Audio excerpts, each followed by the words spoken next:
आपने देखा होगा कि हमारे चारों तरफ, हमारे आसपास कई सारे वस्तुएं दिखती हैं। जैसा कि आपने देखा होगा, पानी, वुड, लकड़ी और किताबें, ये किसी न किसी पदार्थ से मिलकर बने होते हैं जो हमें दिखाई देते हैं। तो इन्हीं पदार्थ के बारे में जानने के लिए हम लेकर आए हैं एक नया चैप्टर क्लास 9th के साथ। अब मैं आपका दीपक कुशवाहा, साइंस टीचर, आपके लिए लेके आए हैं 9th क्लास का पहला चैप्टर, जिसका नाम है हमारे आसपास के पदार्थ। तो चलिए देखते हैं कि हमारे आसपास के पदार्थ क्या होते हैं, कैसे होते हैं, उनके बारे में हम आज पूरी जानकारी इकट्ठा करते हैं। तो पदार्थ क्या है, उसके बारे में सबसे पहले हम देखते हैं कि पदार्थ होते क्या है, ये बनते कैसे हैं, तो हम उसके बारे में देखते हैं। तो बच्चों, यदि हम देखते हैं कि पदार्थ है क्या, तो पदार्थ जो है हमारे चारों तरफ 3 अवस्थाओं में आपको दिखाई देंगे। 3 अवस्थाओं में हमें दिखाई देंगे, जिसमें से एक आपको दिखेगा सॉलिड, एक दिखेगा लिक्विड और एक दिखेगा गैस। ठीक है, सॉलिड को हम बोलते हैं ठोस और लिक्विड को बोलते हैं द्रव और गैस को गैस ही बोलेंगे। ठीक है, तो हमारे चारों तरफ कितने तरह के पदार्थ पाए जाते हैं? तो 3 तरह के पाए जाते हैं। कौन कौन से हैं? वो है ठोस, द्रव एंड गैस। ओके, और यदि हम देखते हैं कि जो पदार्थ है वो किन से मिलकर बना होता है, तो बच्चों जो पदार्थ होते हैं तो बहुत ही छोटे छोटे कणों से मिलकर बने होते हैं। पदार्थ जो होते हैं बहुत ही छोटे छोटे कणों से मिलकर बने होते हैं, जिन्हें हम विभाजित और नहीं कर सकते हैं। मतलब सबसे स्मॉलेस्ट पार्टिकल होते हैं, जिसे हम और छोटे पार्टिकल में विभाजित नहीं कर सकते हैं। ठीक है, तो ये कैसे हो सकते हैं? जैसे आपके सामने कुछ उदाहरण दिख रहे हैं। आपने देखा होगा H2O। ठीक है, H2O देखा होगा, वाटर पार्टिकल्स, जैसे O2 पार्टिकल्स देखेंगे। ठीक है, तो ये जो होते हैं एक ऐसे पार्टिकल्स हैं, ये ऐसे छोटे छोटे कणों से मिलकर बने होते हैं जो हम विभाजित नहीं कर सकते हैं। ठीक है, तो हम देखते हैं आगे कि पदार्थ है क्या, पदार्थ कितनी अवस्थाओं में पाया जाता है। ठीक है, तो इसको हम एक फ्लो चार्ट के बारे में, फ्लो चार्ट के फॉर्म में देखते हैं कि इसका फ्लो चार्ट किस तरीके से हम और इसको डीपली स्टडी कर सकते हैं और डीपली पढ़ सकते हैं।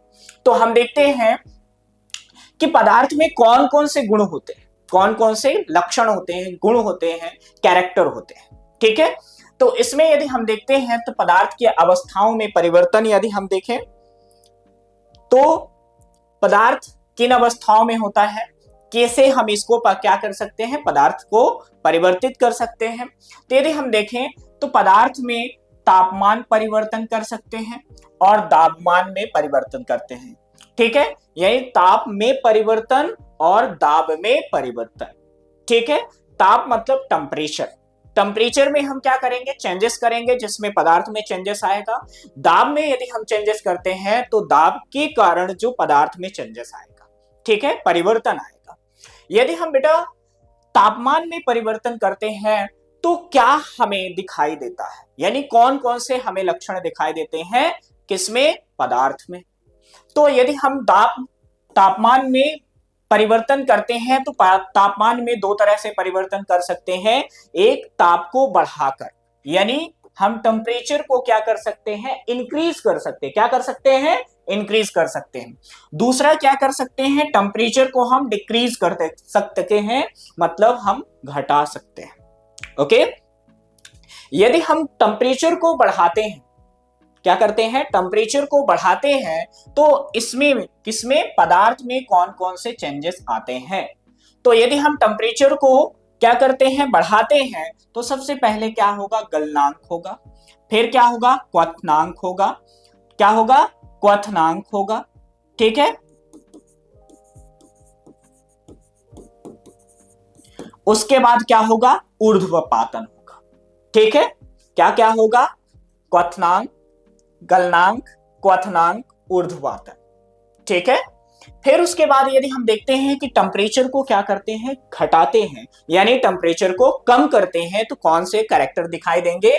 तो देखिए, टेम्परेचर को यदि हम करते हैं तो क्या होगा, पदार्थ क्या होगा, जम जाएगा, या उसका ऊर्ध्वपातन हो जाएगा, या कि क्या होगा, संघनन हो जाएगा।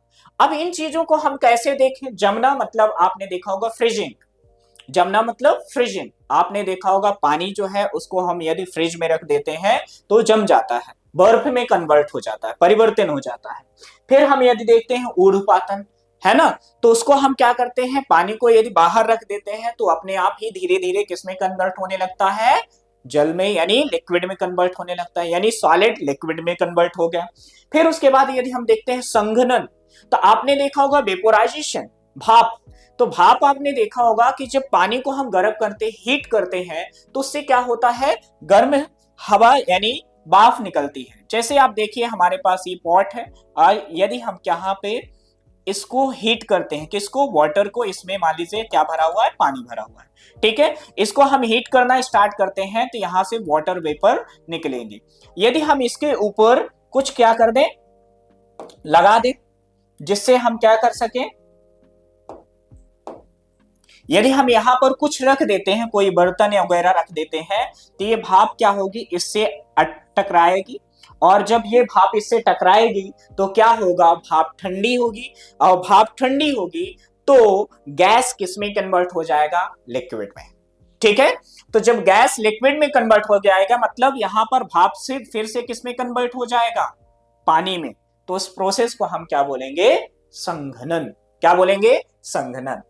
अब इसमें यदि हम बात करते हैं दाब में परिवर्तन, यानी हम जो पदार्थ हमारे पास है उसके दाब में यदि हम परिवर्तन करते हैं तो हमें क्या दिखता है, तो यदि हम इसमें दाब में परिवर्तन लाते हैं तो हमें दिखता है संपीड़न।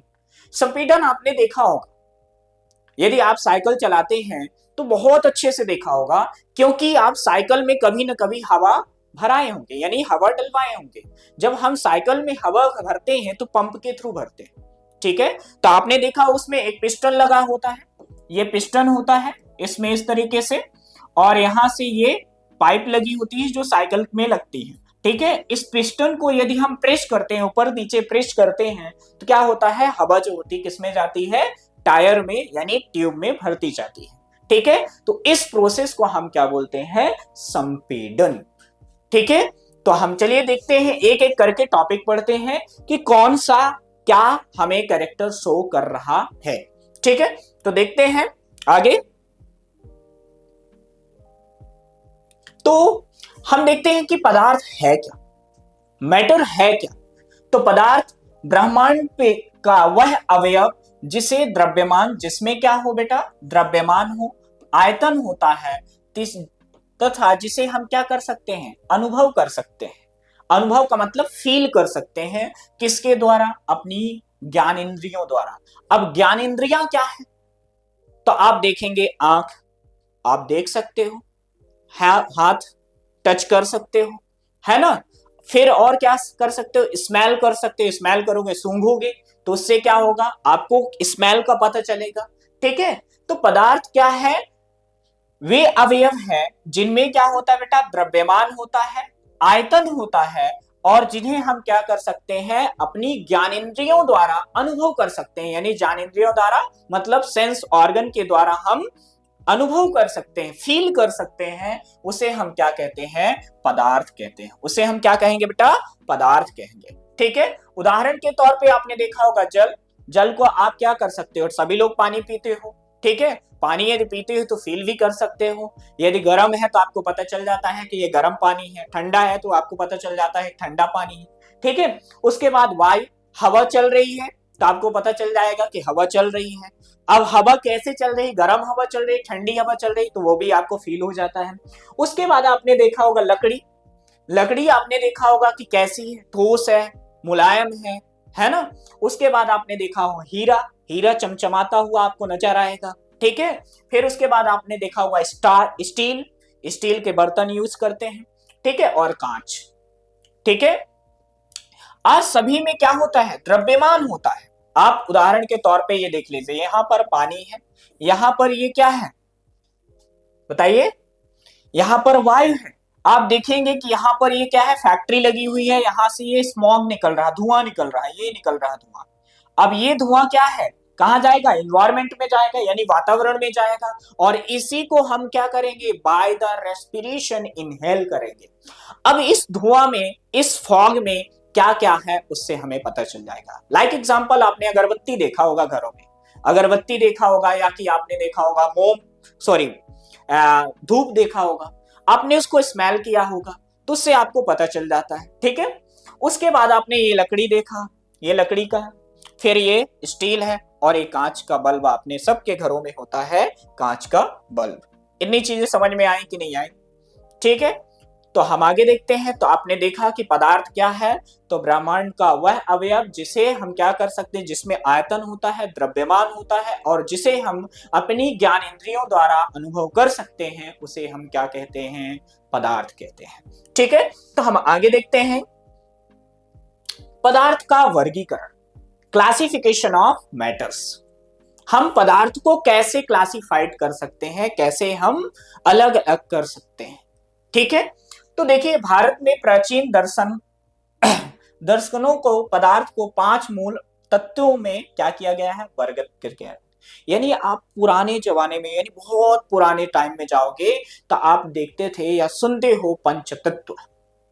पंचतत्व में क्या क्या आता है, तो आप देखेंगे पंचतत्व में क्या आता है, वायु आएगी, पृथ्वी आएगी, अग्नि आएगी, जल आएगा और आकाश आएगा, ठीक है। तो आप देखेंगे कि पदार्थ को इन्हीं 5 तत्वों के आधार पर क्या किया गया है, वर्गीकृत किया गया है, ठीक है। कौन कौन से, वायु में, पृथ्वी में, अग्नि में, जल में और आकाश में, ठीक है।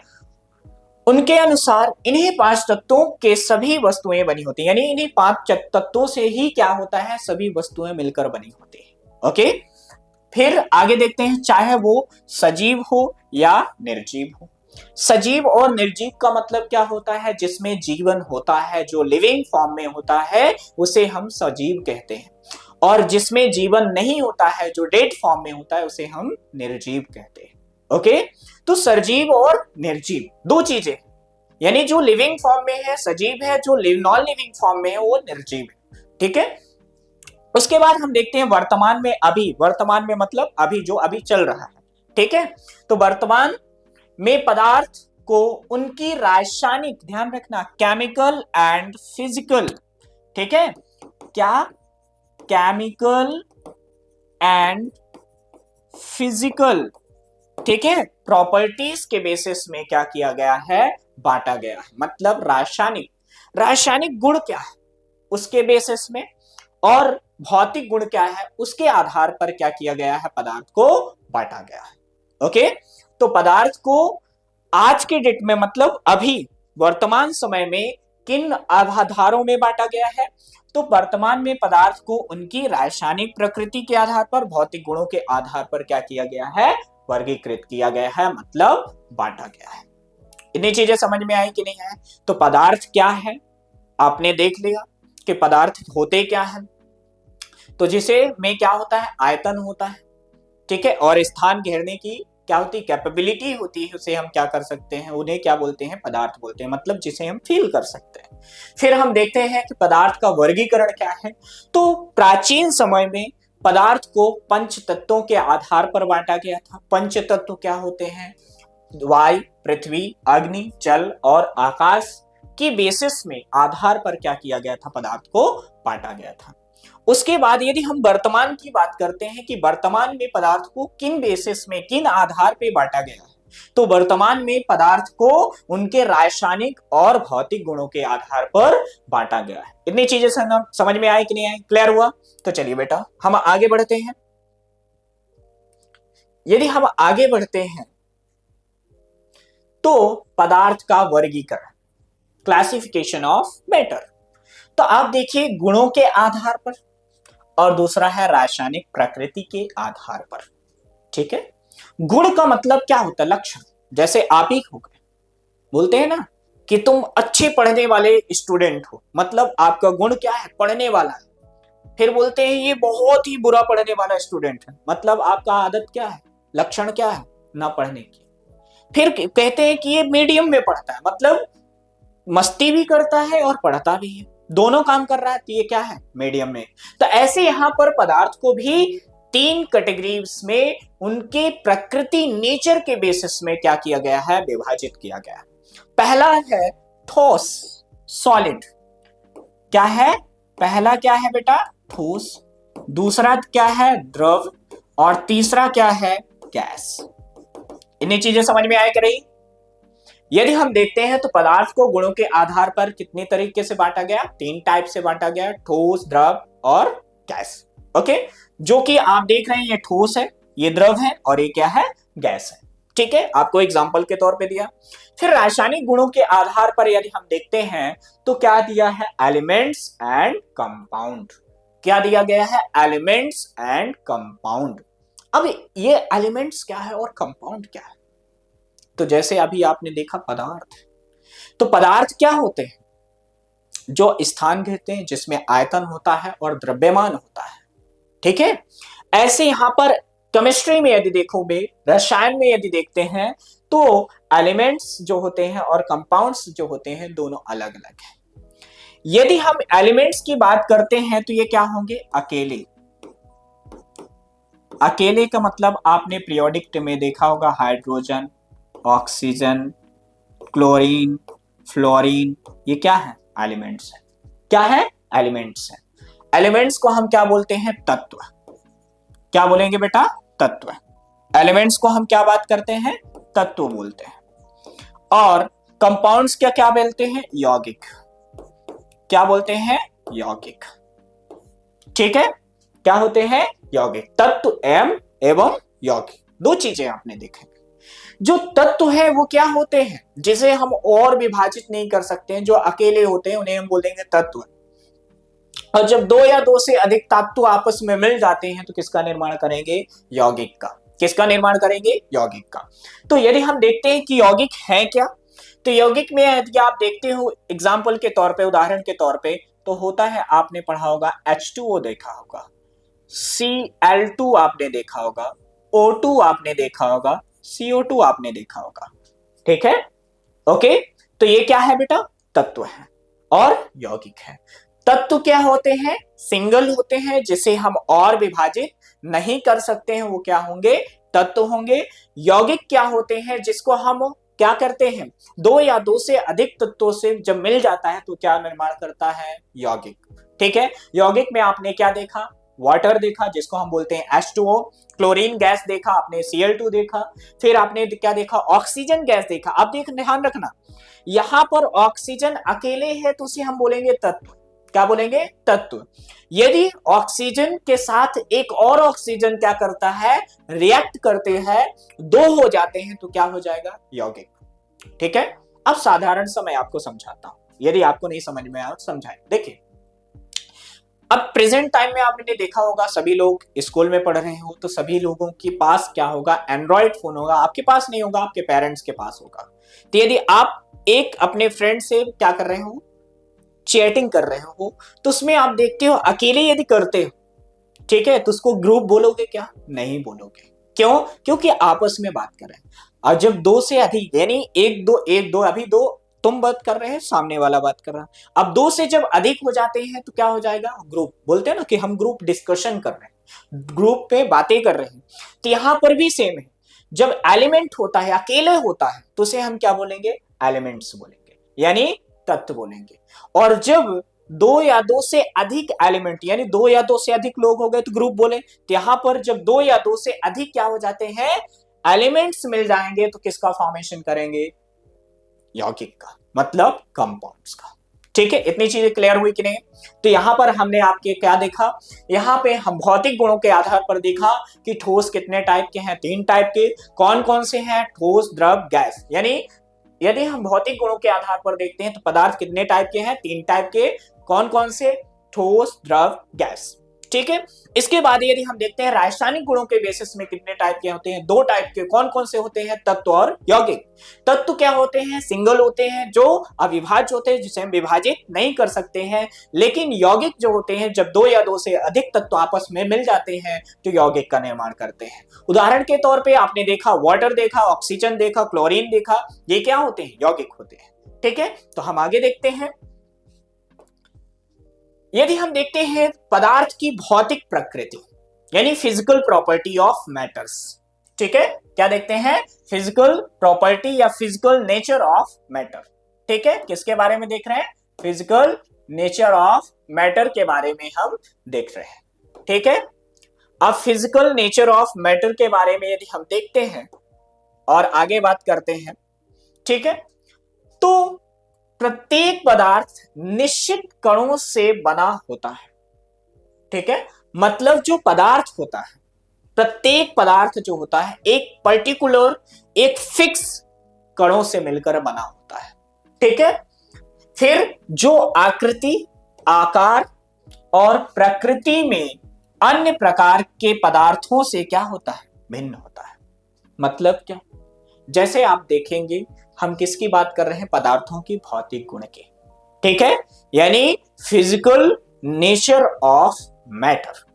ओके, यदि हम देखते हैं तो प्रत्येक पदार्थ क्या होता है? निश्चित प्रकार के कणों, यानी निश्चित, ये फिक्स, ठीक है, जिसमें परिवर्तन नहीं किया जा सकता है, वो यानी निश्चित कणों से बना होता है। ठीक है, जो आकृति में, आकार में क्या होता है, और प्रकृति, प्रकृति मतलब नेचर।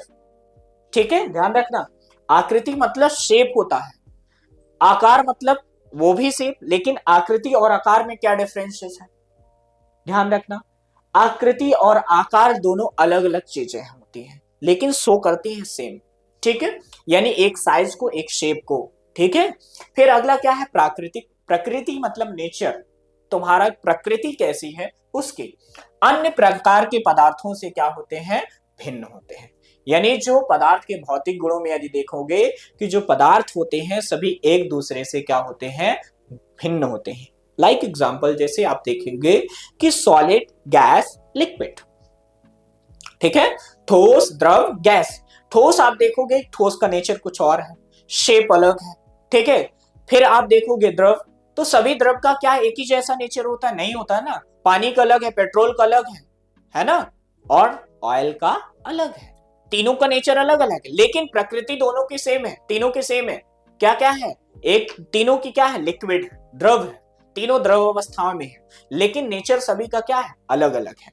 ठीक है, यहां पर फिर क्या है? पदार्थ के कण बहुत ही छोटे होते हैं, बहुत ही स्मॉलेस्ट होते हैं। ठीक है, अर्थात जिसकी कल्पना करना क्या होता है? असंभव होता है। ठीक है, जैसे आप देखते हो पानी, यदि आप देखते हो कि multiple molecules of water combine होते हैं तो देखते हैं वाटर मॉलिक्यूल्स बनते हैं, पानी बनता है।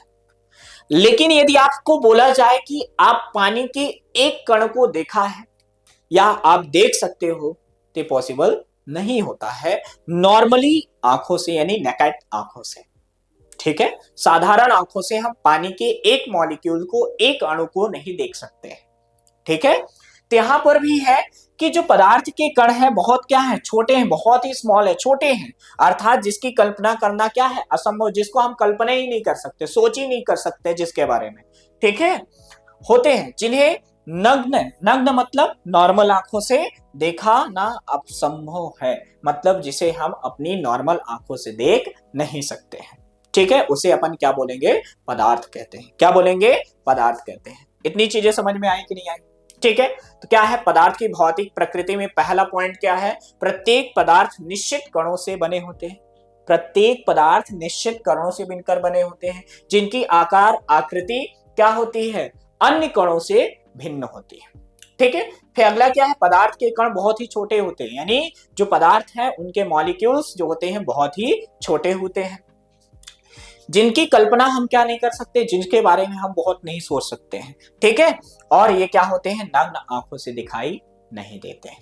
ठीक है, तो आगे हम बात करते हैं नेक्स्ट, पदार्थ का वर्गीकरण।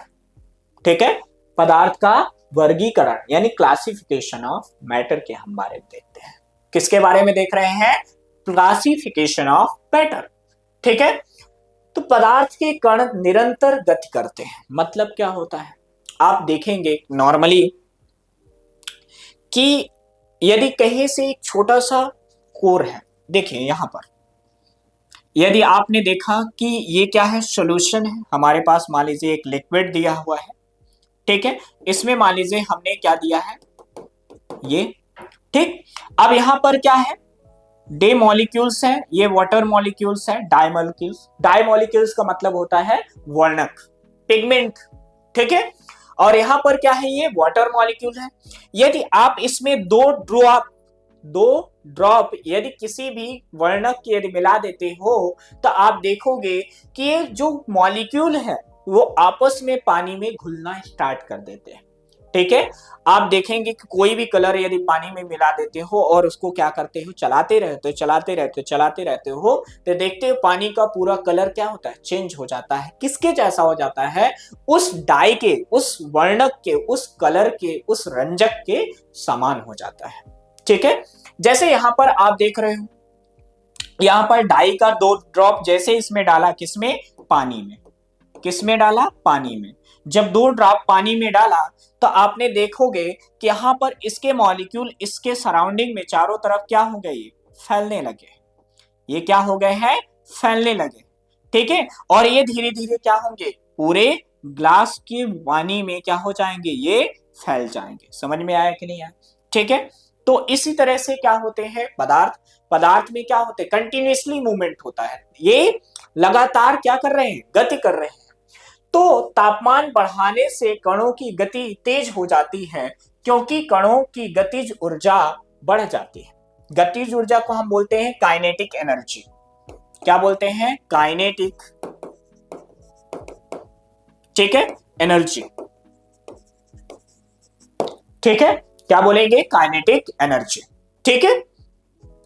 तो यदि हम देखते हैं कि पदार्थ के कण को निरंतर गति कर, यानी जो पदार्थ के कण हैं वो क्या कर रहे हैं, निरंतर गति कर रहे हैं। तापमान बढ़ाने पर कणों की गति तेज हो जाती है, क्योंकि कणों की गति क्या होती है, गतिज ऊर्जा क्या होती है, बढ़ जाती है। आपने देखा होगा ठंडियों में हम क्या करते हैं, पानी गर्म करते हैं, ठीक है। आप रॉड लगाते होंगे तो सबसे पहले रॉड जब लगाएंगे तो आप देखेंगे कि पानी जो है नीचे का पहले क्या होगा, ठंडा होगा, ऊपर का पानी गर्म हो जाता है, ठीक है। तो आप देखेंगे कि नीचे का पानी ठंडा रह गया बट ऊपर का पानी गर्म हो गया। क्यों, रॉड तो आपने नीचे तक डाल के रखा है, यानी यहाँ पर ये क्या है, बाल्टी है ना, बाल्टी है, इसमें क्या भरा हुआ है, ये पानी भरा हुआ है, इसमें आपने ये रॉड डाली है और ये रॉड जो है क्या है, यहां तक है। लेकिन आप देखेंगे कि यहाँ पर इसके सरफेस का पानी पहले गर्म होगा, यहाँ का पानी बाद में गर्म होगा। ऐसा क्यों होता है, क्योंकि जैसे ही हम इसको गर्म करना स्टार्ट किए तो इसके जो पानी के मॉलिक्यूल है, वाटर मॉलिक्यूल है, वो काइनेटिक एनर्जी लेकर ऊपर चले गए और बाकी की एनर्जी जो दूसरे पार्टिकल्स थे, यानी ठंडे पार्टिकल्स थे, वो कहां हो गए, नीचे आ गए। इतनी चीजें समझ में आई कि नहीं है, ठीक है। अब आगे देखते हैं, नेक्स्ट हम देखते हैं कि पदार्थ के कणों के बीच उपस्थित रिक्त स्थान, ठीक है, यानी इंटरमॉलिक्यूलर स्पेस। जो पदार्थ है उनके कणों के बीच जो खाली स्थान होता है उसे अपन बोलते हैं इंटरमॉलिक्यूलर स्पेस, ठीक है। तो यहां पर यदि हम देख रहे हैं कि हमारे पास ये क्या है, पानी है, क्या है, पानी, वाटर मॉलिक्यूल्स है, पानी है, ठीक है। यदि पानी में यदि हम देखते हैं क्या मिलाते हैं, 1 चम्मच मान लीजिए यहाँ पर हमने शुगर मिलाया, यानी शक्कर मिलाया, ठीक है, शुगर मिलाया, ठीक है। ये जो शुगर मिलाएंगे ये क्या होगा, इसमें डिसॉल्व होगा, ठीक है। लेकिन नॉर्मली यदि हम देखते हैं कि इसके कण जो होते हैं, पानी के कण जो हैं पास पास होंगे, ठीक है, कैसे होंगे, पास पास होंगे, ठीक है। और जब पास पास होंगे तो क्या होंगे, इनकी ध्यान रखना, ज्यादा पास नहीं, थोड़ा दूर होते हैं। इनके बीच में क्या होता है, अंतर आणुक स्थान, ठीक है, अंतर आणुक स्थान। अंतर आणुक स्थान का मतलब होता है दो अणुओं के बीच में जो स्थान होता है उसे अपन बोलेंगे अंतर आणुक स्थान, ठीक है। तो हम एक चाय या कॉफी या नींबू पानी बनाते हैं तो एक तरह के पदार्थ के कण दूसरे तरह के पदार्थ के कणों के बीच उपस्थित रिक्त स्थान में समावेशित हो जाते हैं। इससे पता चलता है कि पदार्थ के कणों के बीच पर्याप्त रिक्त स्थान होता है। आपने शरबत बनाया होगा, ठीक है, आपने देखा होगा नींबू पानी बनाया होगा, ठीक, या कि आपने और कोई सॉल्यूशन बनाया होगा तो आपने देखा होगा शक्कर को पानी में मिलाते रहते हो तो शक्कर क्या होती है, पानी में घुलती रहती है। और जब पानी में घुलती रहती है तो जैसे जितने ही आप शक्कर डालोगे वैसे पानी का मिठास बढ़ता जाएगा। मतलब शक्कर के मॉलिक्यूल जो है पानी के मॉलिक्यूल से रिएक्ट कर रहे हैं। मतलब पानी में इतनी कैपेसिटी है, इतनी कैपेबिलिटी है कि वो पानी जो है शक्कर को अपने में खोल रहा, मतलब पानी के कणों के बीच में खाली स्थान है, तभी तो शक्कर क्या हो रही है, भर रही है। ठीक है, मतलब घुल रही है। जैसे मान लीजिए हमारे पास एक रूम है, ये मान लीजिए हमारे पास एक रूम है और इसकी कैपेसिटी है 15 स्टूडेंट की। ठीक है, यानी इसमें जो है 15 जो है बच्चे बैठ सकते हैं। इसमें कितने बच्चे बैठ सकते हैं, 15। ठीक है, लेकिन 15 से 16वां बच्चा बैठ नहीं सकता है। ठीक है, लेकिन इसमें हमने अभी 10 ही स्टूडेंट बैठा के रखा है। ठीक है, अब मान लीजिए हमारे पास 11वां स्टूडेंट आया तो हम इसको बैठा देंगे, 12वां आया बैठा देंगे, 13वां आया बैठा देंगे, 14वां आया बैठा देंगे, 15 वाला आया तो बैठा देंगे। लेकिन 15 के बाद यदि 16वां स्टूडेंट आएगा तो हम उसको नहीं बैठा पाएंगे। क्यों नहीं बैठा सकते हैं? क्योंकि इसका रीजन है ये है कि इसके इस कमरे की कैपेसिटी कितनी है, मात्र 15 स्टूडेंटों की। 16वां स्टूडेंट नहीं आ सकता। क्यों? क्योंकि 15 स्टूडेंट ऐसे बैठे हुए हैं कि कोई एक स्टूडेंट यदि क्या करता है, निकलना चाहता है तो सभी को साइड होना पड़ेगा। मतलब सभी बिल्कुल प्रॉपरली बैठे हुए, कहीं भी किसी तरह की स्पेस खाली नहीं। ठीक है, तो यहां पर तभी स्टूडेंट बैठ पाएंगे जब स्पेस होगा, लेकिन यहां पर यदि स्पेस नहीं होगा तो कोई भी स्टूडेंट बैठ नहीं पाएगा। तो यहां पर पदार्थ का वर्गीकरण जो है, तो आप देखेंगे कि यहां पर जो कण है वो क्या कर रहे हैं, निरंतर गति कर रहे हैं। ठीक है, तो यहां पर यदि हम देखते हैं तो यहां पर क्या है, पदार्थ के कणों के बीच उपस्थित स्थान है, तभी तो इसमें क्या हो रहा है, समाहित हो रहा है। ठीक है, तो यहां पर हमने क्या देखा, शुगर को मिलाया तो इसमें क्या हो गया, मिक्स हो जाएगा और यहां पर शुगर सॉल्यूशन बन जाएगा। ठीक है, अब यहां पर कोई लवण मिला देते हैं तो लवण का भी सेम होगा। ठीक है, इतनी चीजें समझ में आए कि नहीं है? तो चलिए आगे चलते हैं नेक्स्ट में। अब पदार्थ के कण के मध्य आकर्षण, यानी अट्रैक्शन ऑफ मॉलिक्यूल्स। ठीक है, पदार्थ के कणों के बीच क्या पाया जाता है, अट्रैक्शन पाया जाता है, आकर्षण पाया जाता है, जिससे पदार्थ क्या कर सकता है, अट्रैक्ट कर सकता है। तो हम पानी को नल से क्या करते हैं, देखते हो, नल जब खोलते हो, टोंटी जिसको बोलते हो, और पानी के धार को अपनी अंगुलियों से तोड़ने की क्या करते हैं, कोशिश करते हैं, तो क्या वह धार टूट जाती? बिल्कुल कभी नहीं टूटती है। ठीक है, क्योंकि पानी की धार जुड़ी रहती है। ठीक है, मतलब यदि आप नल को ओपन कर दिए, खोल दिए, तो पानी क्या हो रहा है, निकल रहा है। आप वहां पर उंगली लगाने की, यानी यहां पर मान लीजिए क्या है, ये नल, सॉरी, यहां पर मान लीजिए हमारे पास ये क्या है, नल है और इससे ये पानी निकल रहा है। यदि आप यहां पर अपनी उंगली लगाने की कोशिश करेंगे तो पानी की धार टूटेगी नहीं, वो अपना डायरेक्शन चेंज कर लेगी, दिशा चेंज कर लेगी, लेकिन वो एक दूसरे से ब्रेक नहीं होंगे। तो यही है कि पदार्थ के कणों के बीच क्या होता है, अट्रैक्शन होता है। तो हम पानी के नल को जब खोलते हैं तो आप देखोगे पानी की धारा जब निकलती है तो अपनी उंगली से तोड़ने की हम कोशिश करते हैं, लेकिन वह धारा टूटती नहीं है। ठीक है, क्योंकि पानी के कण, पानी की धारा जुड़ी रहती है। इसका मतलब यह होता है कि पानी के कण एक दूसरे के साथ क्या करते हैं, आकर्षण के साथ, अट्रैक्शन के साथ क्या होते हैं, जुड़े रहते हैं। नहीं समझ में आया कि नहीं है? ठीक है, तो पहला आपने क्या देखा इसके बारे में, यदि आप देखेंगे तो पदार्थ का वर्गीकरण जैसे हमने देखा, खत्म किया, तो उसमें पदार्थ का वर्गीकरण में आपने देखा कि पदार्थ को 3 कैटेगरीज में डिवाइड किया गया है। पहला है पदार्थ का कण का निरंतर गति, ये क्या करते हैं, निरंतर गति करते हैं। दूसरा क्या है, पदार्थ के कणों के बीच में क्या है, खाली स्थान है। फिर तीसरा क्या है, पदार्थ के कणों के मध्य क्या होता है, आकर्षण बल पाया जाता है, यानी अट्रैक्शन फोर्स होता है। फिर नेक्स्ट हम बात करते हैं, पदार्थ के कण बहुत छोटे होते हैं, बहुत ही स्मॉलेस्ट होते हैं, यानी पदार्थ के कणों को हम क्या नहीं कर सकते हैं, अलग नहीं कर सकते हैं। जैसे यदि हम यहाँ पर देखें तो यहां पर यदि हमारे पास मान लीजिए यहां पर क्या है, 100 ml क्या है, H2O, क्या है, H2O, और यहां पर 10 ml मान लीजिए हमने यहां पर क्या मिलाया है, एसिड मिलाया, कोई भी एसिड मान लीजिए हमने क्या कर दिया, मिक्स कर दिया, अब इसमें मिलाया। ठीक है, अब ये जो है कलर चेंज हो गया। आप देखेंगे कि जब एक कलर को दूसरे कलर में मिक्स करते हो तो कलर चेंज हो जाता है। तो यहाँ पर एसिड हमने मिलाया तो इसका क्या हुआ, कलर चेंज हो गया। कलर हमें कुछ आपको ऐसा दिखाई देने लगा, पिंक टाइप का। ठीक है। फिर यहाँ पर इसको हम और आगे देखते हैं, 10 मिनट यहाँ पर फिर से इसमें क्या कर रहे हैं, 10 ml और मिला रहे हैं। अब ये पूरी प्रोसेस हम कर रहे हैं, तो इसमें हम देखेंगे कि यहाँ पर जो कण है ये आपस में क्या हो रहे हैं, डिवाइडेड नहीं है, मतलब बहुत ही छोटे हैं, जिसे हम अपनी आंखों से देख नहीं पा रहे हैं कि इसमें कौन सा चेंजेस हो रहा है। ठीक है, इसमें कौन सा परिवर्तन हो रहा है। तो आकृति, आकार एवं प्रकृति में अन्य प्रकार के पदार्थ से भिन्न होते हैं। मतलब ये पदार्थ जो होते हैं ये क्या होते हैं, आकृति में, आकार में और प्रकृति में एक दूसरे से क्या होते हैं, भिन्न होते हैं। ठीक है, आगे बात करते हैं हम कि पदार्थ की अवस्थाएं देखते हैं। तो यहां पर आप देख रहे हो कि जो पदार्थ है,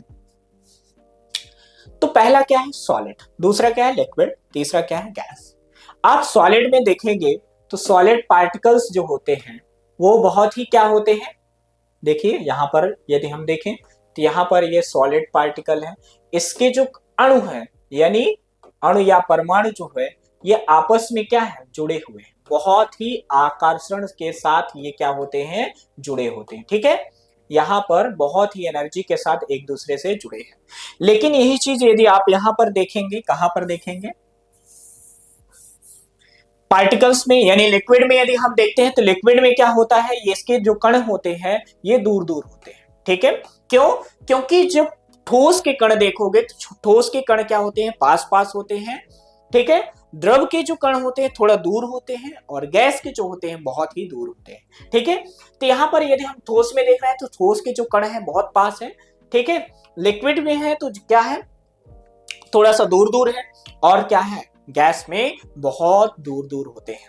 ठीक है, तो यदि हम आगे देखते हैं सॉलिड की, यदि आप सॉलिड की प्रॉपर्टी देखोगे तो यहां पर सबसे पहला जो प्रॉपर्टी सॉलिड की क्या होगी, ठोस। किसकी हम बात कर रहे हैं बेटा, ठोस की बात कर रहे हैं। ठीक है, तो यहां पर ठोस के अणु पास पास होते हैं। ठीक है, जो है ठोस के अणु कैसे होते हैं, पास पास होते हैं। ठीक है, इनके मध्य अंतर आणुक बल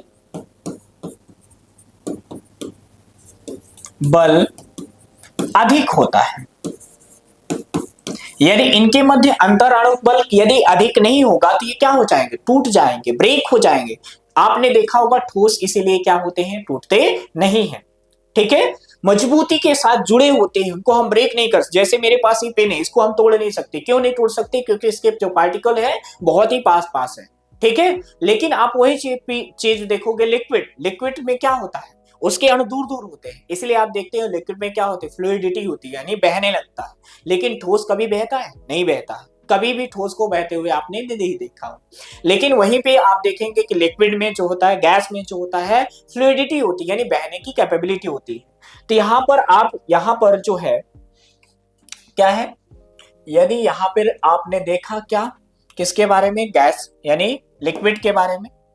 तो लिक्विड के बारे में मतलब द्रव के बारे में यदि हम देखते हैं तो इसके अणु क्या होते हैं, दूर दूर होते हैं। ठीक है, इसके अणु क्या होते हैं, दूर दूर होते हैं।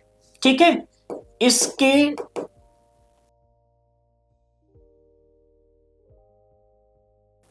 इसके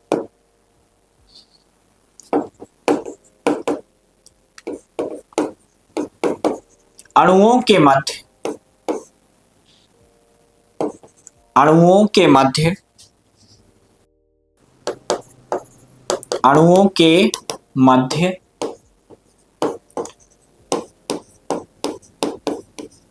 अंतराणुक बल क्या होता है, कम होता है। ठीक है, इसी तरह यदि हम किस में बात करते हैं, गैस में, तो गैस में क्या होता है, गैस के अणु क्या होते हैं, दूर दूर होते हैं। कैसे होते हैं, दूर दूर होते हैं। तो इनके अणुओं के मध्य क्या होगा, जो कैपेबिलिटी होगी वो क्या होगी, दूर हो, यानी इनके पार्टिकल्स क्या होंगे, दूर दूर होंगे। ठीक है, तो आगे हम देखते हैं नेक्स्ट। यदि हम देखेंगे कि ठोस, द्रव, गैस की फिजिकल प्रॉपर्टी किस अवस्थाओं में होती है, कौन कौन सी होती है, उसके बारे में देखते हैं। ठीक है, तो यहां पर हम देख रहे हैं गुण, ये क्या है, ठोस, द्रव, गैस। ठीक है, ठोस, द्रव एंड गैस के बारे में देखते हैं। अब हम ठोस की यदि हम बात करते हैं तो ठोस कैसा होता है, इसका आकार निश्चित होता है। यानी आकार क्या है, निश्चित है। इसका आकार क्या है, निश्चित है या नहीं है, ये निश्चित है, इसको हम चेंज नहीं कर सकते। क्यों नहीं कर सकते, क्योंकि ठोस है। ठीक है, यही यदि हम देखते हैं द्रव, इसका भी आकार निश्चित होता है। ठीक है, और गैस का आकार क्या होता है, अनिश्चित होता है। हमारे यहाँ पर सराउंडिंग में चारों तरफ यदि गैस है तो क्या आपको दिखाई दे रही है, नहीं दिखाई दे रही। यदि नहीं दिखाई दे रही, इसका मतलब ये होता है कि इसका आकार बिल्कुल भी फिक्स्ड नहीं होता है, निश्चित नहीं होता है। दूसरा क्या है, आयतन। ठोस का आयतन क्या होता है, निश्चित होता है। ये कितना वेट है, इसका वजन क्या है, या इसका आयतन क्या है, भार होता है। इसका वेट यानी इसको जगह कितनी घेरेगी, इसका पता है।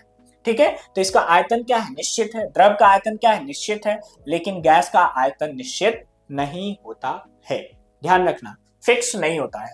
ठीक, अगला क्या है, घनत्व, डेंसिटी। तो डेंसिटी जो होता है ठोस के क्या होता है, अधिक होता है। द्रव का क्या होता है, ठोस की अपेक्षा कम होता है। ठोस की अपेक्षा कम होता है, लेकिन गैस की अपेक्षा ज्यादा होगा, ध्यान रखना। घनत्व जो होता है ठोस का क्या होता है, अधिक होता है।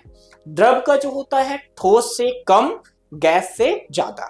ठीक है, और गैस का जो होता है अपेक्षाकृत क्या होता है, कम होता है। मतलब गैस का जो घनत्व होगा वो ठोस से, द्रव से, दोनों से क्या होगा, कम होता है। ओके, फिर अगला क्या है, दृढ़ता। दृढ़ता का मतलब होता है कठोरता। ठीक है, तो ठोस में क्या होता है, कठोरता पाई जाती है। यानी ठोस क्या होता है, कठोर होता है, रिजिड होता है। ठोस क्या होता है, ठीक है, तो गुण में ठोस क्या होता है, दृढ़ होता है। फिर द्रव क्या होता है, द्रव जो होता है दृढ़ नहीं होता। दृढ़ का मतलब होता है कठोर नहीं होता है। और गैस भी क्या होता है, कठोर नहीं होता है। ठीक है, पानी आपने देखा है कठोर है क्या, नहीं है। ठीक है, आपने पेट्रोल देखा होगा तो कठोर है क्या, नहीं है। ठीक है, तो जो द्रव है वो कभी भी कठोर नहीं होता, यानी लिक्विड फॉर्म में है तो कभी भी कठोर नहीं हो सकता है। आपने गैस को देखा होगा, गैस कठोर होती है क्या, नहीं होती, बिल्कुल नहीं होती किसी भी तरह से। यदि गैस कठोर नहीं होती तो हम कभी भी रेस्पिरेशन नहीं कर पाते, कभी भी हमारे शरीर में श्वसन की क्रिया होती ही नहीं। ठीक है, इतनी समझ में आए कि नहीं। तो इसलिए ठोस में क्या होता है, दृढ़ता होती है, लेकिन द्रव में और गैस में नहीं होती। अगला संपीडता। संपीडता का मतलब होता है जो वही हम दबा सकते हैं क्या इसको, तो ठोस को हम कभी भी दबा नहीं सकते, संपीडित नहीं कर सकते हैं। यदि ठोस में यदि हम इसमें कितना भी बल लगा लूं, कितना भी फोर्स लगा लूं, इसके आकार में परिवर्तन नहीं ला सकता हूं, क्योंकि इसके जो पार्टिकल्स हैं ये और नहीं दब सकते हैं। बट यदि आप देखोगे कि द्रव जो है उसको थोड़ा सा क्या कर सकते हैं, हम प्रेस कर सकते हैं, दबा सकते हैं। और गैस को सबसे ज्यादा हम क्या कर सकते हैं, दबा सकते हैं। तो ध्यान रखना, यहां पर जो है एक ऑब्जेक्टिव भी बनता है, कहां पे बनेगा, कि सबसे ज्यादा संपीडता किसमें पाई जाती है। तो बेटा इसका आंसर होगा सबसे ज्यादा संपीडता किसमें पाई जाएगी, गैस में पाई जाएगी। क्यों, क्योंकि गैस को ही हम सबसे ज्यादा क्या कर सकते हैं, संपीडित कर सकते हैं। आपने देखा होगा आपके सबके घरों में गैस यूज होती है, एलपीजी। तो एलपीजी को आप देखे होंगे कि बहुत ही प्रेशराइज करके भरा जाता है, और उसकी टंकी को यूं हिलाया होगा, आपने देखा होगा, तो उसमें क्या होता है, ऐसा लगता है पानी भरा हुआ, लेकिन पानी नहीं भरा हुआ है, गैस है। क्योंकि गैस को अधिक संपीड़न से, अधिक दाब से भरा गया है, इसलिए गैस जो है किसमें कन्वर्ट हो गई है, लिक्विड में। ठीक है, तो इसलिए सबसे ज्यादा किसमें संपीड़ितता पाई जाती है, गैस में। अगला विसरण। द्रव में कभी भी विसरण नहीं होता, इसलिए क्या विसरित हो रहा है, क्या नहीं हो रहा, क्या इसमें किसी तरह का विसरण हो रहा, नहीं हो रहा। ठीक है, लेकिन वही चीज यदि हम किसमें देखें तो विसरण इसमें क्या होता है, कम होता है, लेकिन इसमें क्या होता है, ज्यादा होता है। और सबसे ज्यादा विसरण जो होता है वो किसमें होता है, किसमें होगा सबसे ज्यादा विसरण, तो होता है गैस में। ठीक है, कैसे आपने देखा होगा, अगरबत्ती आपने देखा होगा, अगरबत्ती यदि आप किसी मंदिर, आपके घर में पूजा यदि होती है तो आपने देखा होगा कि अगरबत्ती पूजा घर में जलाते हो, देखते हो उसकी खुशबू पूरे घर में फैल जाती है, फैल जाती है कि नहीं, फैल जाती है। तो आप देखोगे कि सबसे ज्यादा विसरण किसमें होता है, गैस में। फिर गैस से कम किसमें होता है, द्रव में। और सबसे कम किसमें होता है, ठोस में। ठीक है, तो सबसे ज्यादा विसरण किसमें होता है? गैस में होता है। समझ में आया कि नहीं? अब विसरण है क्या? तो जब कोई भी, है ना, अणु या परमाणु की जो होते हैं एक स्थान से दूसरे यानी high concentration to low concentration जाते हैं, ठीक है, उच्च सांद्रता से निम्न सांद्रता की ओर जाते हैं, तो उसे हम क्या बोलेंगे? विसरण। ठीक है। बल, यदि हम फोर्स यदि किसमें अप्लाई करते हैं? ठोस में। तो ठोस में यदि बल लगाते हैं तो क्या हो जाता है? टूट जाता है। इसमें यदि हम बल लगा दो तो टूट जाएगा, ठीक है। लेकिन यही चीज हम किसमें देखते हैं? द्रव में। तो पानी में आप कितना भी बल लगाओगे नहीं टूटेगा। टूट जाएगा या नहीं? नहीं टूटेगा। लेकिन वही चीज यदि गैस में लगाओगे तब भी नहीं टूटेगा, ठीक है। तो सबसे ज्यादा यदि हम देखें तो बल में लगाने पर कौन ब्रेक हो जाएगा? ठोस। ठोस में बल लगाने पर क्या हो जाता है? टूट जाता है। लेकिन द्रव जो होता है बल लगाने पर बिल्कुल नहीं टूटता है, और गैस भी बल लगाने पर नहीं टूटता है, ठीक है। अब उसके बाद क्या होता है? आकर्षण बल। तो आप देखेंगे कि ठोस के कणों के मध्य आकर्षण बल बहुत ही स्ट्रांग होता है। इसके कणों के मध्य आकर्षण बहुत है, तभी तो इस शेप में है। यदि इसके कणों के मध्य आकर्षण बल नहीं होता तो बेटा ये इस शेप में आपको दिखाई नहीं देता, ठीक है। लेकिन आप देखोगे कि द्रव और गैस, द्रव के कणों के मध्य आकर्षण बल अपेक्षाकृत गैस से कम होता है, ठीक है। ठोस से भी क्या होता है? कम होता है, ठीक है। सॉरी, गैस से ज्यादा होता है, ठोस से क्या होता है? कम होता है। इसीलिए तो आपने देखा होगा कि क्या होता है? द्रव, द्रव में यदि हम आपको क्या कर दें? रनिंग करवा दें, दौड़ा दें, तो आप पानी में नहीं दौड़ पाओगे। लेकिन वही चीज यदि हम गैस में दौड़ा देते हैं, नॉर्मल टेम्परेचर में, नॉर्मल प्लेस में हम क्या कर दें? आपको रनिंग करवाते हैं, तो आप बहुत ही आसानी से रनिंग कर लोगे, दौड़ लोगे। लेकिन वही चीज यदि हम पानी भर दें और फिर बोले कि आपको दौड़ करना है, तो आप नहीं दौड़ पाओगे। क्यों नहीं दौड़ पाओगे? क्योंकि द्रव के कणों के मध्य जो है आकर्षण बल ज्यादा है, ठीक है। उसके बाद यदि हम देखते हैं गैस, तो गैस के मध्य, कणों के मध्य जो आकर्षण बल होता है क्या होता है? सबसे कम होता है, ठीक है। उसके बाद हम किसकी बात करते हैं? रिक्त स्थान। तो रिक्त स्थान की हम बात करते हैं, रिक्त मतलब खाली स्थान। तो खाली स्थान की यदि हम बात करते हैं तो ठोस में क्या होता है? खाली स्थान क्या नहीं होता? ठोस के मध्य नहीं होता है। गैस में होता है, द्रव में भी होता है, ठीक है। इतनी चीजें समझ में आई। तो हमने टोटल 9 कैरेक्टर वाले। आकार की हम बात करते हैं तो आकार क्या होते हैं? ठोस का निश्चित होता है, लेकिन द्रव का भी निश्चित होता है, गैस का नहीं होता है।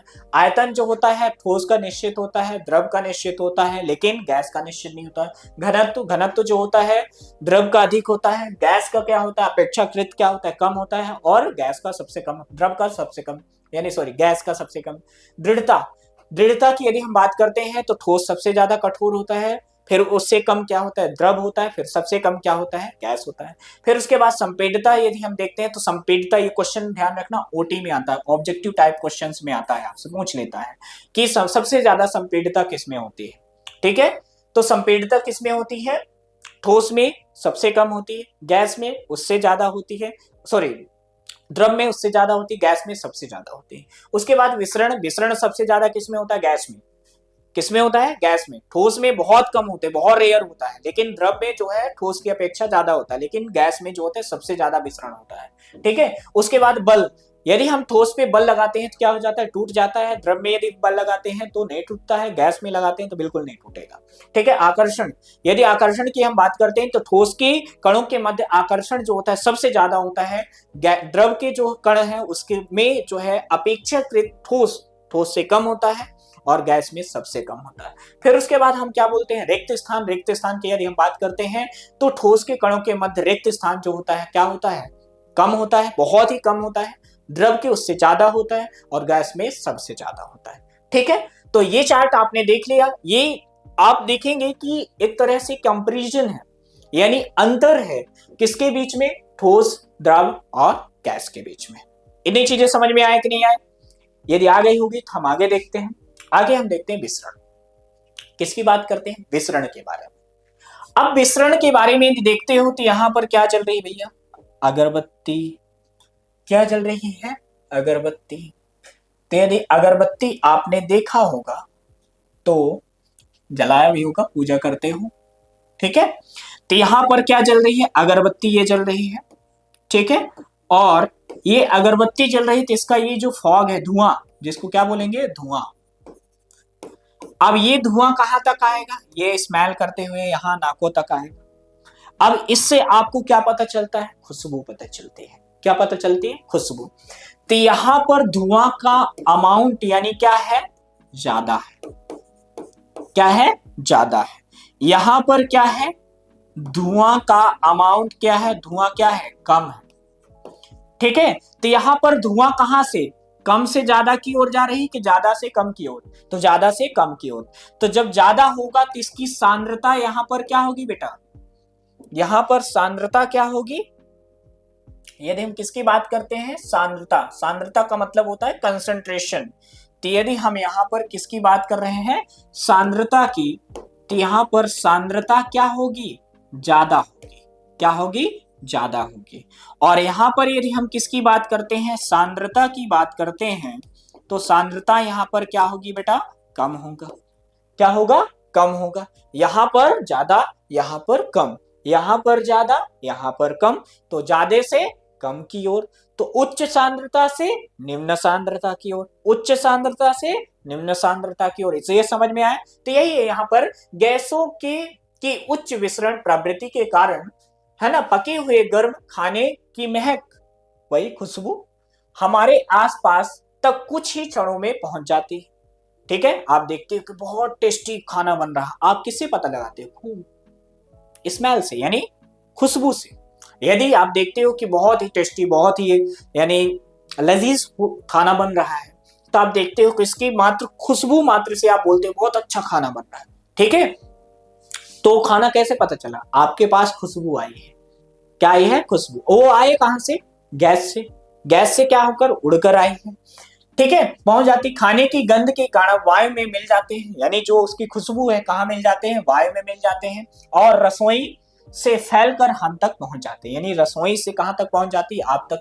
जलती हुई सुगंध लकड़ी, है ना, सुगंधित लकड़ी, वही अगरबत्ती मान लीजिए एग्जाम्पल के तौर पे, है ना, की सुगंध इसके धुएं के कारण वायु के चारों ओर क्या होती है? विसरित हो जाती है। ठीक है, इतना समझ में आया कि नहीं? इसके पहले यदि हम देखते हैं कि विसरण होता क्या है, तो इसमें आपसे पूछता है, कभी कभी क्वेश्चन पूछ लेता है कि विसरण कहां से कहां की ओर होता है। तो आपसे विसरण जो होता है, विसरण जो होता है, ये कहां से? उच्च सांद्रता से, उच्च सांद्रता से कहां की ओर होता है बेटा? निम्न सांद्रता की ओर होता है। ध्यान रखना, तो विसरण कहां होता है? ऑलवेज उच्च सांद्रता से निम्न सांद्रता। ध्यान रखना, ऑब्जेक्टिव में आता है ये क्वेश्चन, आपके एमपी बोर्ड में या सीबीएसई बोर्ड में दिया हुआ है। ठीक है, ओटी में। ठीक है, तो ओटी में जब आपको क्वेश्चन करोगे कि विसरण कहां से कहां होता है, high concentration to low concentration, उच्च सांद्रता से निम्न सांद्रता की ओर होता है। हमारा टॉपिक यहीं तक था आज का। इसके बाद हम नेक्स्ट क्लास में देखते हैं आगे की ओर। ठीक है, तो थैंक यू, धन्यवाद। आपने देखा होगा कि जो पदार्थ है, वो जो गैस है, लिक्विड है और ठोस है, ये किसी न किसी तरह के पदार्थ से मिलकर बने होते हैं। तो हमने आज देखा कि पदार्थ क्या होता है। तो बच्चों, और ही डीपली पढ़ने के लिए, हमारे साथ जुड़ने के लिए और जुड़े रहने के लिए, साथ में आज ही फ्यूके एजुकेशन ऐप को डाउनलोड करें, और उसमें और इंटरेस्टिंग पढ़ने के लिए और डीप में पढ़ने के लिए हमारे साथ लगातार जुड़े रहिए। और आपको वीडियो यदि अच्छी लगी हो तो वीडियो को शेयर करें, सब्सक्राइब करें, साथ में अपने दोस्तों के साथ जरूर साझा करें। धन्यवाद।